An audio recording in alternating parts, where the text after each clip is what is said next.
Hey YouTube, this is Nashtaters, and welcome back to another episode of War of the Visions. Now today I'm going to be covering vision cards in detail. And basically there's so many cards out there, unfortunately I will not be able to cover all of them in one video.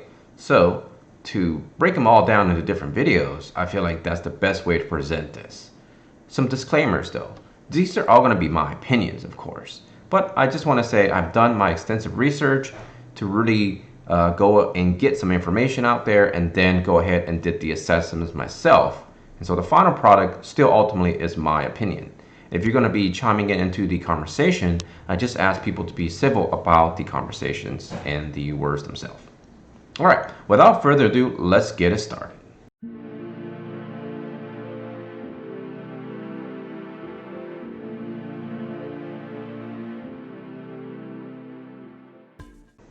So the vision cards are a very important part of this game. And for those of you who've seen my last video, I used the analogy of saying your units are going to be your base model cards, and that the vision cards are going to be accessories in which you can add to your card to make them perform a lot better. Today, I think to save time, we're only going to be covering the normal rarity and the rare rarity. In future videos, I'll be covering extensively on the SR rarity, the MR rarity, and of course ultimately the UR rarity. But before we get started on all of that, let's get into some of the basic terminology of vision cards. Alright, when we're looking at the terminology of vision cards, we need to understand how basically some of these words actually work. So the first one we're going to talk about will be hate. Basically, when you're equipping a card that has the word hate on it, you're allowing that unit to draw aggression from enemy units, thus making them attacking the unit that you're equipping the card to. Pretty much, it's a good idea to equip this card to a tanky unit or a high evasion unit in the beginning of combat. Killer, when you see that word, it usually means increased damage to a specific type, i.e. man killer or bird killer or death killer, something like that. When you see the abbreviation MAG all in capital letters is referring to the base magical power of a unit. And thus, when you see the word ATK in capital letters, you're going to see the base physical attack power of a unit. Now, the next part might seem a bit complicated, so I'm going to explain it to you in detail. Attack up, whenever you see those two words together in conjunction with a specific type, is going to increase the specific type of that attack by adding to the multiplier of the skill. What that basically means is when you take a look at a skill of any unit, generally speaking, if it's a magical type, it's going to have a multiplier in addition to the magical base attack power of that unit. If you're looking at a physical attack, you're going to be seeing the actual multiplier of that multiplied by the base attack physical power of that unit. So therefore, it's a direct addition to the actual multiplier of the skill. Let's use Mediana as an example. When we're looking at the blizzard of her skill, at max level 20 out of 20, it has a multiplier of 141%. So therefore, when you see a magic attack up and you see a number behind that, you simply add that number to the actual multiplier percentage. So in this case, if we have a card that has, say, magic attack up of 15, you just simply add it to the 141. Let's talk about how resistance actually work. It's basically the mitigation of specific types of attack. You might see things like physical resistance. You might see things like magical resistance or slash resistance or piercing resistance. And what that really is you're just taking a percentage of how much damage you'll be subtracting from the numbers that you would take from the unit that's attacking you. Now that we got all the terminology out of the way, let's dive right into the vision cards. So I have these all lined up. I have the 3 normals plus all the rares. So the first card we're going to really take a look at will be Far-Reaching Mirror. It's nothing too impressive because of the fact that it has fairly low stats. It's bestowed effect, which means the effect that you'll be bestowing onto the unit that's specifically equipping this card. Then you have a party ability, which will give extra sort of stats to the rest of your party members, including the one equipping this as well. In this case, we see is MAG up 5%. So what this means is the 5% is going to be added to all the party members' magical base attack power. The dex up will be simply added to the unit that's equipping it. Personally, I don't really recommend too much thinking on the normal cards. However, there is one thing I really want to talk about. When you do max out the cards, you always want to think about the HP, the attack, and the magic boost from said card. The reason the normal cards were created, in my opinion, is perhaps to be catered to the real beginners of the game. Now, anyone who thinks about in terms of math, what I'm about to say makes total sense. Let's say, for example, the unit that you're using right in the beginning of the game has, say, a base hit points of 100. If, let's say, we max out this card, which I'm actually going to do right now. Hopefully I have enough. It's going to give me a total HP of 88, attack of 42, and a magic of 22. Attack of 30 for the unit, and an 8% total max HP for your entire party. So that's one thing to consider. When you have a percentage, generally speaking, if your beginning unit has only 100 hit points, it's only going to give you another 8. But if you add 88 to that 100 hit points, it's going to give you an increase of 88%. So therefore, when you're looking at the beginning of the game, it's actually much more important to simply look at what this card can offer you in terms of base boosts. And think of this more as a bonus.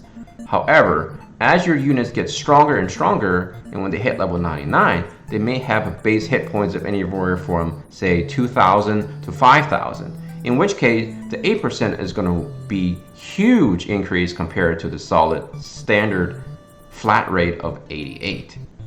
Now let's take a look at the rare cards. The rare cards are going to be roughly 10 of them. 1, 2, 3, 4, 5, 6, 7, 8, 9, 10. And personally, there are going to be a few cards that stand out a lot more than the others. The first card is the Leona's Castle. In my opinion, is the best rare card of the bunch. It has the highest boost in defense and also give you a boost in spirit. 1515 is by far one of the best numbers you can obtain from a card currently. I don't believe there's any other higher rarity card that offers both stats in the same slot. It's great for tanks. It's also great for squishy units if you feel like they're going to be taking a lot of damage in a specific encounter. The party ability is a critical hit rate up. As you can see, everything's maxed out, so this is what the final product is going to be. Odin gives you 170-ish of HP, but when you max this out, it gives you 280 HP, and it shouldn't take you too much resources to actually max these cards out. And to show you that, I'm going to show you that Awakening simply uses one sphere here, and eventually it's going to use perhaps maybe something around the range of 10 spheres total. So if that's the case, these spheres are much easier to obtain than the rainbow spheres that are going to be required to upgrade those UR vision cards. So, of course, what that means is in the beginning of the game to perhaps even mid-game, this card will give you a much higher boost in terms of HP. The next card I want to talk about is Horn Castle. It will actually give you a bestowed effect of upwards of 30% for attack power. However, you'll be losing luck, which usually is used for dodging and or critical, and you'll be losing by 10% of your total luck. That number, however, will not increase as you're leveling up the card. The party ability is going to be slash attack resistance. One card that is a particular favorite of mine is actually one of the flags, the flag of Crystal Sanctum. Now, for this purposes, I'm just going to go ahead and finish it off in terms of maximizing it.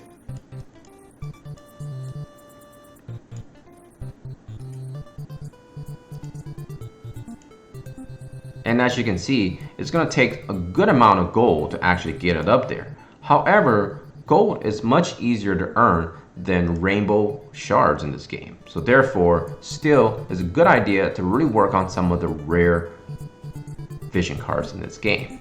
The final number is going to be 196 in hit points, 87 in magical attack. All pretty good numbers actually, believe it or not. So the best part about this card is, of course, it increased accuracy. First off, it gives you bestowed effect of 25 for your unit equipping this, and then give the rest of the party a solid 6. And by the way, these two numbers actually stack, so therefore your unit that's equipping this card is going to get actually an accuracy increase of 31. One of the things about this game is proficiency of equipment, especially in terms of using weapons. When you're trying to equip a weapon that's really high rarity, unless you reach that proficiency, you will not be able to get all the stats from that weapon. Therefore, it's important to start leveling up your proficiency when you're playing this game. And accuracy will allow you to land hits. And as you're landing more and more hits, you're going to be able to increase the proficiency of the weapon usage. Therefore, it's going to decrease the amount of time it takes you to increase those proficiency, therefore allowing you to use the higher rarity weapons much faster. Now, one might think, well, I'm only going to use this card in the beginning of the game. And that's actually not true at all. Because right now, as I'm picking new units to level, I still need to increase the weapon proficiency of those units. Therefore, I just slap this bad boy on and any units that I'm actually currently working on. And therefore, as I'm just sending them out to battle, they're going to quickly increase the weapon proficiency. So, one of the better cards in this entire game, in my opinion, for total overall usage. One of the biggest problems with this game is the fact that many of these cards are actually designed for a specific purpose in mind. And the reason being is just how it is. There are so many status elements in this game. And so what better ways to actually create a card to specifically try to target those? For example, let's take a look at the Flag of Wizet or Wizet. The spell effect is give you total resistance, while the party ability gives you evocation gauge boost, which is what it needs to summon one of your espers during combat. So this in situation is really specific, am I right? When you're trying to target something like Toad or Petrify or Paralyze, you're really going after specific skills of specific units that you're facing. Generally speaking, this is not really too useful unless you're just having such a hard time in a specific encounter. My general recommendation is you don't need to think too hard about these cards unless you're having trouble with those encounters. Personally, I decided that I will only level the cards that I need in terms of targeting specifics when I face that issue. And when that time comes, I should have plenty of resources to actually increase them. If you play the game long enough, you should have no problem awakening all the rare cards and the normal rarity cards to fully awaken Star 4. And since they don't take a whole lot of these spheres, which you should have plenty of as well, because the game is very generous in giving you 10x free pulls. So overall, what do we learn from the rare cards and the normal cards? We've learned that in the beginning of the game, many of them are actually better than just non-awakened UR cards or non-awakened MR cards. So my suggestion is look at those cards and see if they can fit into your squads in the beginning of the game. I think that's all the time I have for this video. And in the future, when I make more videos, I will go in more details of covering those other cards. Personally, I'm not a really fan of ranking things, but the cards that I highlighted are the ones I feel like are going to be most useful to your account. I want to thank you for watching this video. I want to thank you for your support of this channel. Remember, your most valuable resource in life is actually time. So please use that wisely. And as always, take care of yourself and all your loved ones. Nashtaters and his family out. Peace.